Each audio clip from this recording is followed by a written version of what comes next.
বিসমিল্লাহির রহমানির রহিম। সুপ্রিয় শিক্ষার্থীবৃন্দ, আমি মোহাম্মদ মোশাররফ হোসেন, সহকারী অধ্যাপক মোহাম্মদপুর আইডিয়াল ডিগ্রি কলেজ। আজকে আমি পরিণতি সুশাসন প্রথম পত্রের পঞ্চম অধ্যায়ে আলোচনা করব। পঞ্চম অধ্যায়ের মধ্যে অধ্যায়টা বিশাল বড়। আমরা ছোট্ট নাগরিক অধিকার, কর্তব্য এবং মানবাধিকার আছে। আজকে আমরা নাগরিক অধিকারটা নিয়ে কথা বলবো। আসলে নাগরিক অধিকার কী জিনিস? বিশ্বের প্রতিটি রাষ্ট্রে নাগরিকদের অধিকার আছে। অধিকার ছাড়া কোনো নাগরিকের জীবন পরিপূর্ণভাবে বিকশিত লাভ করতে পারে না। অধিকার প্রত্যেকটা ব্যক্তির জন্য, প্রত্যেকটা ব্যক্তির জীবন মান উন্নত করার জন্য অধিকারের প্রয়োজন আছে। অধিকার ছাড়া একটা মানুষ, নাগরিক তার জীবনকে কল্পনা করতে পারে না। আমরা নাগরিক অধিকার সম্পর্কে বিভিন্ন জনেই বিভিন্ন কথা বলছেন। আমরা আফটার লিবারেশন থেকেই দেখেছি নাগরিকদের অধিকারের জন্য সব নাগরিকেরাই তাদের অধিকারের জন্য শুধু ছুটছে রাষ্ট্রের কাছে, সমাজের কাছে, দেশের কাছে, জাতির কাছে ছুটছে অধিকার। অনেক অধিকারগুলো আছে। সেই অধিকার ছাড়া মানুষের জীবন পরিপূর্ণভাবে বিকশিত লাভ করতে পারবে না। এই কারণেই আসলে এখানে বিভিন্ন রাষ্ট্রবিজ্ঞানীরা বিভিন্নভাবে অধিকারের কথা বলেছেন। তারা এমনকি বলেছেন যে অধিকার ছাড়া মানুষ তার পরিচিতি লাভ করতে পারে না, তার পরিচয়ই নাই। তা রাষ্ট্রও তেমনিভাবে, প্রত্যেক রাষ্ট্রই পরিচিত হয় তার প্রদত্ত অধিকারের উপর। প্রদত্ত অধিকারের দ্বারাই তার রাষ্ট্রটাও পরিচিতি লাভ করে। তো মানুষও এরকম, তার অধিকার যদি প্রতিষ্ঠিত না হয় তাহলে সেই মানুষ বা সেই নাগরিকের অধিকার না থাকলে তাকে নিঃস্ব মনে হবে। আমরা মনে করব যে এলটি হফহাউস একটা কথা বলেছেন, প্রকৃত অধিকার হলো সামাজিক কল্যাণের জন্য কতগুলো শর্ত। জীবনকে পরিপূর্ণভাবে বিকশিত করতে গেলে, পরিপূর্ণভাবে বিকাশ লাভ করতে গেলে, জীবনকে জীবনের মতো গড়ে তুলতে গেলে প্রত্যেকটা নাগরিক তাকে অধিকার আদায় করতে হবে। এখন আমাদের কথা হচ্ছে অধিকার আদায় করতে গেলে অধিকারের সাথে আমাদের কি প্রয়োজন?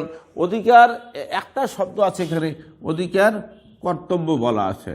অধিকার কর্তব্য, অধিকারের পাশাপাশি কিন্তু কর্তব্য পালন না করিয়ে অধিকার আদায় করা যায় না। কর্তব্য পালন না করিয়ে অধিকার আদায় করা যাবে না। এই জন্য অনেকে বলছে যে অধিকার এবং কর্তব্য একই কাচের দুটি ফালি মাত্র, একই মুদ্রা, রিপিট আর রিপিট, একই কাচের দুটি ফালি মাত্র। তাহলে অধিকার এবং কর্তব্য এই শব্দ দুটো এত কাছাকাছি এবং এরা একে অপরের সাথে ওতপ্রোতভাবে জড়িত। কর্তব্য পালন না করি আমি আমার অধিকার আদায় করতে পারি না। আমার প্রথমে অধিকার হলো কর্তব্য পালনের মধ্য দিয়ে আমাকে অধিকার আদায় করতে হবে। যাই হোক, ওসব কথা আমরা বলতেছি যে আমাদের আজকে যে এখানে যে নাগরিক অধিকার বলা আছে, অধিকারের কথা বলতে যে আমরা আজকে গোটা বিশ্বের বিভিন্ন রাষ্ট্রগুলোতে অধিকার নিয়ে এই বহু আন্দোলন, বহু সংঘর্ষ, বহু বিপ্লব, বহু রিভলিউশন হচ্ছে।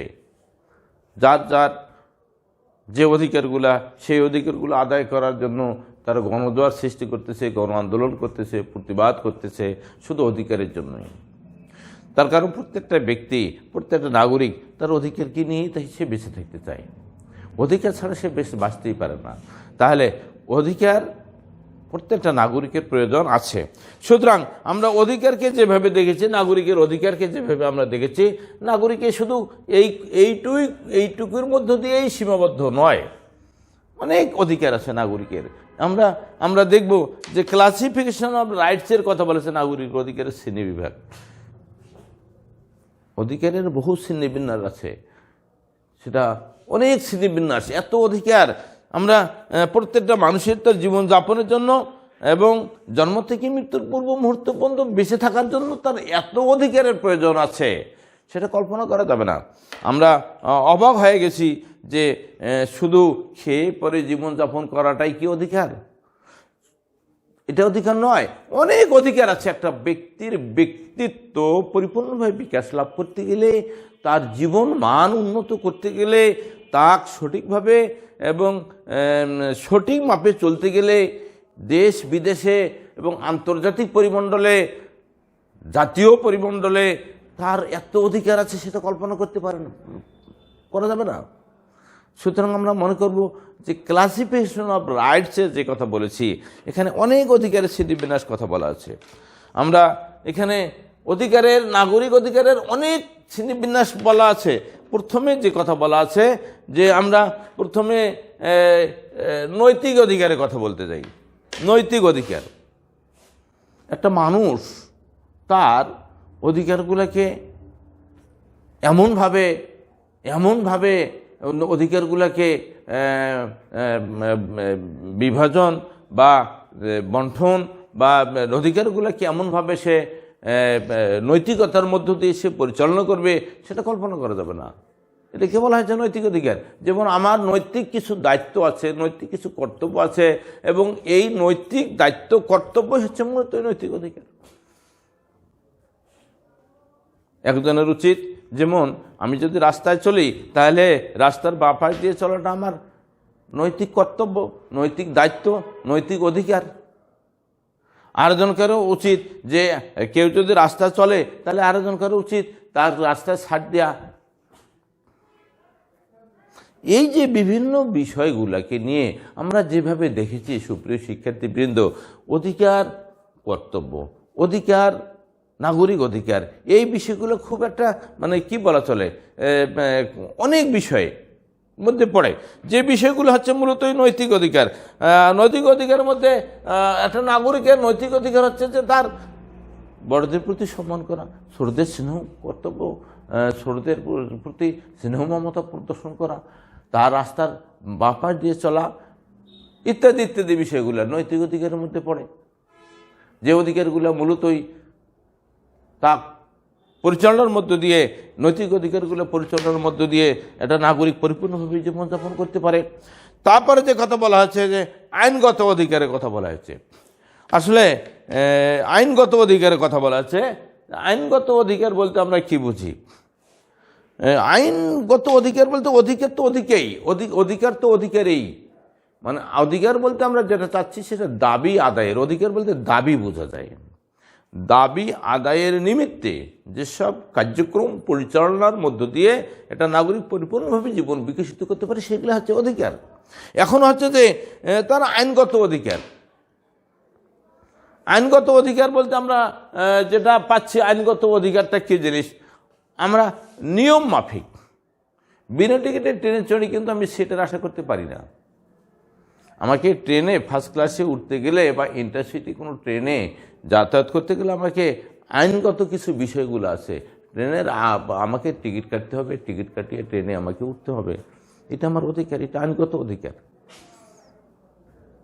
আচ্ছা, আইনগত অধিকার মূলতই নিয়ম মাফিক। আমাকে আমার রাস্তার বাঁ পাশ দিয়ে আমি চলবো, এটা আমার আইন আছে, এইটা ছাড় দিয়ে চলাটাই আমার অধিকারও আছে। তাহলে আইন কতগুলো বিধিবদ্ধ বিধিবিধান, যেগুলা মূলত রাষ্ট্র কর্তৃক স্বীকৃত, সমাজ কর্তৃক গৃহীত বিধিতে পরিণত হচ্ছে, সেখানে কোনো বিধিনিষেধ নাই। নিয়ম মাফিক যেসব কর্মসূচির মধ্য দিয়ে, বিধিবিধানের মধ্য দিয়ে নাগরিকদের জীবনযাপনগুলিকে পরিপূর্ণভাবে বিকশিত করতে পারে, সেটি হচ্ছে মূলতই আইনগত অধিকার। তারপরে যে কথা বলা হচ্ছে সামাজিক অধিকারের কথা বলা হচ্ছে। সামাজিক অধিকার বলতে আমরা কি বুঝি? সমাজ কর্তৃক স্বীকৃত, রাষ্ট্র কর্তৃক গৃহীত ভিত্তিতে যেসব অধিকারগুলো মূলতই নাগরিক সমাজে বসবাস করিয়ে, রাষ্ট্রে বসবাস করিয়ে, তারা জাতীয়ভাবে হোক আন্তর্জাতিকভাবে হোক, সব বিষয়গুলোর মধ্য দিয়ে নাগরিকদের জীবনকে পরিপূর্ণভাবে বিকশিত করতে পারে, সেগুলো হচ্ছে মূলত সামাজিক অধিকার। যেমন সমাজে বসবাস করতে গেলে সামাজিক যে নিয়মকানুনগুলো আছে, সেই বিধিবিধানগুলোকে তাকে মেনে চলতে হবে। সমাজ স্বীকৃত যে বিষয়গুলো আছে, সেগুলোকে তাকে ভোগ উপভোগের মধ্য দিয়ে জীবনযাপন করতে হবে। সমাজ থেকে সে আস্তে আস্তে মূলতই জাতীয় এবং আন্তর্জাতিক পরিমণ্ডলে সে যাবে। আজকে আজকে গোটা বিশ্ব এক হয়ে গেছে। আমরা সব অধিকারগুলো শুধু এখানেই নয়, গোটা বিশ্বে সামাজিক পরিমণ্ডলটা এখন গোটা বিশ্বে রূপান্তরিত হয়ে গেছে। আজকে আমরা গ্লোবালাইজেশনের কথা বলেছি, বিশ্বায়নের কথা বলেছি। এই বিশ্বায়নের যুগে আমরা সামাজিক অধিকারগুলো শুধু নয়, আজ সব অধিকারগুলো ভোগ করতে পারতেছি। যা হোক, আমাদের যে আইন, যে আমাদের নাগরিক অধিকারের যে শ্রেণী বিভাগের কথা বলতে, বহু অধিকারকে বহু ভাগে বিভক্ত করা হয়েছে।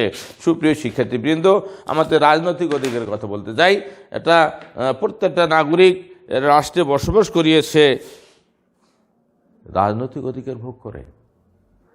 ব্যক্তিত্ব বিকাশের জন্য, জীবন পরিপূর্ণভাবে বিকাশের জন্য, জীবনকে সুশৃঙ্খলভাবে পরিচালনার জন্য রাষ্ট্র কর্তৃক স্বীকৃত যে বিধিবিধানগুলো আছে সেগুলোকে পরিচালনা করার জন্য কিছু রাজনৈতিক অধিকার সে ভোগের মধ্য দিয়ে জীবনকে পরিচালনা করতে চায়।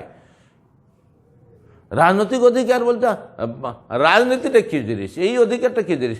রাজনীতিটাকে আমরা অনেকজনেই অনেকভাবে দেখেছি। রাজনৈতিক অধিকার ভোগ করতে গিয়ে জনগণের সাথে সার্বক্ষণিক যোগাযোগের মধ্য দিয়ে ক্ষমতা গ্রহণের অভিপ্রায়, অভিলাষ, আকাঙ্ক্ষা, জনগণের সাথে একাত্মতা পোষণ করিয়ে, নির্বাচনের মধ্য দিয়ে, ইলেকশনের মধ্য দিয়ে ক্ষমতা লাভের অভিপ্রায়, যে আকাঙ্ক্ষা, সেটা হচ্ছে রাজনৈতিক বিষয়। এখানে মূলত এই প্রত্যেকটা নাগরিক রাজনীতিতে অংশগ্রহণ করার জন্য যে অধিকারগুলো ভোগ করে সেটা হচ্ছে রাজনৈতিক অধিকার। যাই হোক, অর্থনৈতিকের কথা বলা আছে। আজকে অর্থনৈতিক অধিকার প্রত্যেকটা নাগরিক ভোগ করে। পরিপূর্ণভাবে জীবনযাপনের জন্য মূলত অর্থনৈতিকভাবে সে যেসব অধিকারগুলো ভোগ করে সেগুলো হচ্ছে অর্থনৈতিক অধিকার। কেউ খাবে আর কেউ খাবে না তা হবে না। প্রত্যেকটা নাগরিকের, প্রত্যেকটা জাতির জীবনকে সুস্থ এবং সুন্দরভাবে পরিচালনার জন্য অর্থনীতির প্রয়োজন আছে।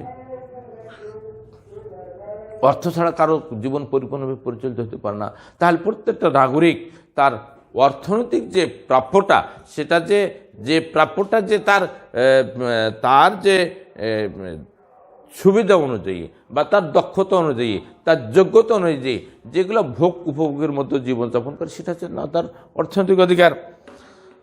তারপরে বলা হচ্ছে সাংস্কৃতিক অধিকারের কথা বলা হচ্ছে। প্রত্যেকটা নাগরিক কিন্তু সংস্কৃতি বানান, সংস্কৃতির মধ্য দিয়ে প্রত্যেকটা নাগরিক তার জীবনকে পরিপূর্ণভাবে বিকশিত করতে পারে। আজকে আমাদের দেশে সাংস্কৃতিক মন্ত্রণালয় আছে, সাংস্কৃতিক মন্ত্রী আছে, সাংস্কৃতিক সচিব আছে। আমাদের গোটা দেশটাই আমাদের সংস্কৃতি মনে হয়ে গেছে।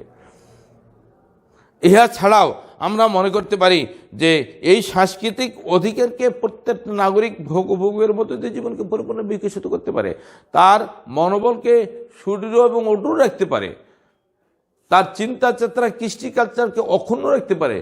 সাংস্কৃতিক অধিকার ভোগের মধ্য দিয়ে প্রত্যেকটা নাগরিকের এই সাংস্কৃতিক অধিকার ভোগ করার অধিকার রয়েছে। যা হোক, তারপরে বলা হয়েছে ধর্মীয় অধিকারের কথা বলেছে।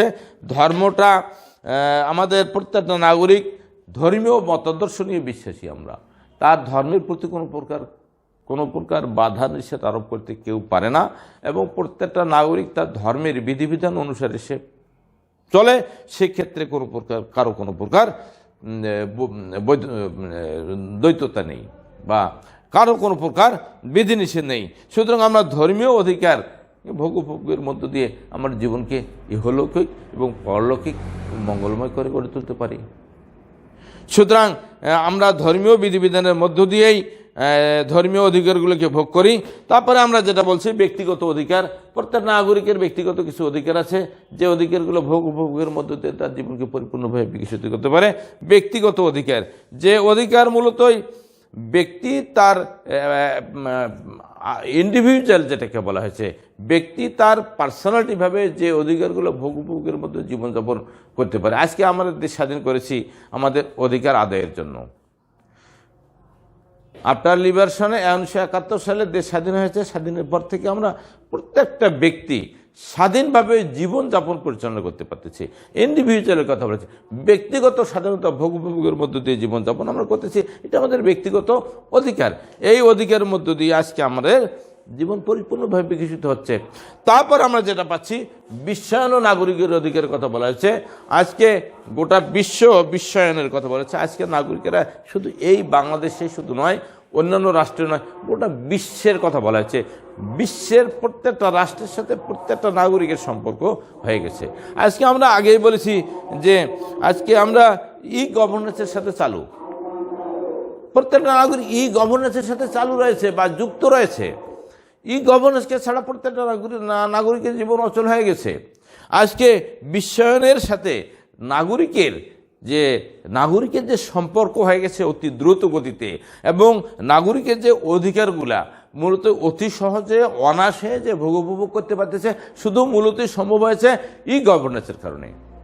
ই গভর্নেন্সের কারণে আজকে বিশ্বায়নের সাথে নাগরিকের যোগাযোগ অতি দ্রুত হয়েছে, অতি সহজ হয়েছে।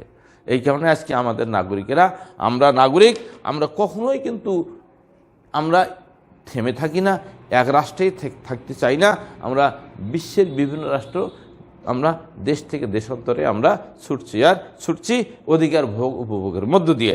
নিজের দেশের চেয়েও আমরা দেখেছি বাইরের দেশে যে আমাদের অধিকারগুলো ভোগ উপভোগের মধ্য দিয়ে জীবনকে পরিপূর্ণভাবে বিকশিত করিয়ে জীবনকে স্বাচ্ছন্দ্যময় করে গড়ে তোলার জন্যই মূলতই আজকে আমাদের বিশ্বায়ন এবং নাগরিকদের অধিকার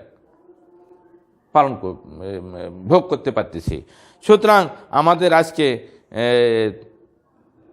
আজকে আমাদের যে নাগরিক অধিকার এবং কর্তব্য, এই নাগরিক এবং অধিকার শুধু পালন করায় অধিকার এমনিতেই হয় না, কর্তব্য পালনের মধ্য দিয়েই অধিকার আদায় করা সম্ভব।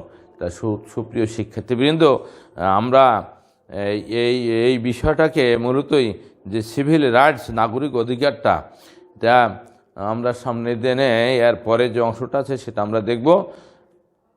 তোমরা সবাই ভালো থাকো, এই কামনা রাখছি। এই বলি আমি এখানেই শেষ করছি। আসসালামু আলাইকুম।